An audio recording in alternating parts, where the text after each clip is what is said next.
আজিম ও বৃষ্টি দুজনের কেউই পার হতে পারেননি প্রাথমিকের গণ্ডি। হতদরিদ্র পরিবার থেকে উঠে আসা এ দুজন 2024 থেকে তৈরি করা শুরু করেন পর্ন ভিডিও আর আপলোড করতে থাকেন আন্তর্জাতিক বিভিন্ন পর্ন সাইটে।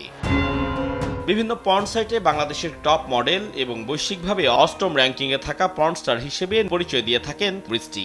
সোমবার তাদেরকে বান্দরবান থেকে গ্রেফতার করে পুলিশের অপরাধ তদন্ত বিভাগ। বাংলাদেশের দুজন নাগরিক যাদের সিআইডি বলছে নানা প্রলোভনে তরুণ তরুণীদের পর্ন জগতে আনতে উদ্বুদ্ধ করেন আজিম ও বৃষ্টি।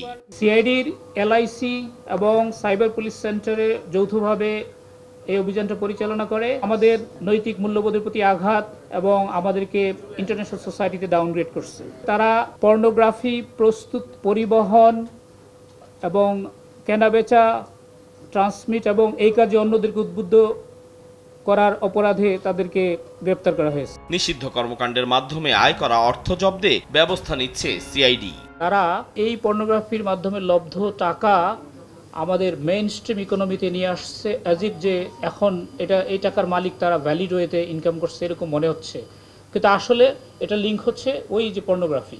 ডেফিনেটলি মানি লন্ডারিং আইনে তাদের বিরুদ্ধে ব্যবস্থা নেওয়ার জন্য আমরা চেষ্টা করব। কর্মকর্তারা জানান পর্ন জগতে পা দেয়া অন্যদেরও আইনের আওতায় আনার চেষ্টা চলছে। আইডেন্টিফাই করা এবং তাদেরকে আইনের আওতায় নিয়ে আসা।